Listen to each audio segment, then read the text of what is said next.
ఉన్నటువంటి ముందు అక్కడ ఉన్న మనుషులు కొంచెం మచ్చిక అవుతున్నారంట. ఈ విషయము ఆ అడవిలో ఉన్నటువంటి రాజుకు తెలిసిందంట. అడవిలో ఉన్న రాజుకు తెలిసి ఆ వ్యక్తి ఎవరో బంధించి తీసుకురమ్మని చెప్పారంట. ఈ తీసుకొచ్చినప్పుడు నువ్వేం ప్రకటిస్తున్నావు, ఏం చేస్తున్నావు అని చెప్పేసి వాళ్ళు కొడుతూ ఉన్నప్పుడు ఈ బంధింపబడినటువంటి మిషనరీ దేవుణ్ణి అంత సంతోషంగా పాటలు పాడుతూనే ఉన్నాడంట. వీడేదో చేసేస్తున్నాడు, ఎందుకంటే ఈ భాష వాళ్ళకి అర్థం కాదు. వీడేదో చేసేస్తున్నాడని చెప్పేసి చెట్టుకు కట్టేసి ఈయనను వాళ్ళ యొక్క కొండజాతి దేవతకు బలి ఇవ్వాలని వాళ్ళందరూ మరి నృత్యం ఏదో డాన్స్ చేస్తున్నారంట. వాళ్ళు కేకలు పెట్టుకుంటూ ఆ యొక్క బొమ్మ ఎదుట నిలబడి కొట్టుకొని మరి డాన్స్ చేస్తుంటే ఈ చెట్టుకు వెనక చేతులు కట్టేసి కాళ్ళు కట్టేసి ఉన్నటువంటి ఈ దైవ సేవకుడు ఏం చేయాలి? నా పని అయిపోయింది, ఈరోజు నా పని అయిపోయిందని మౌనంగా ఉండాలా?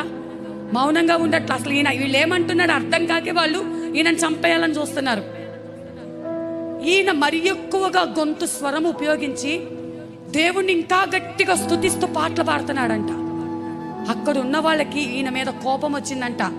ముందే అడవి జాతి ప్రజలు ఏం చేశారో తెలుసా? ఈ పెదాల నుంచి పెదాలు నాలికను బయటకు లాక్కొని కొరికేసుకొని తినేశారంటండి.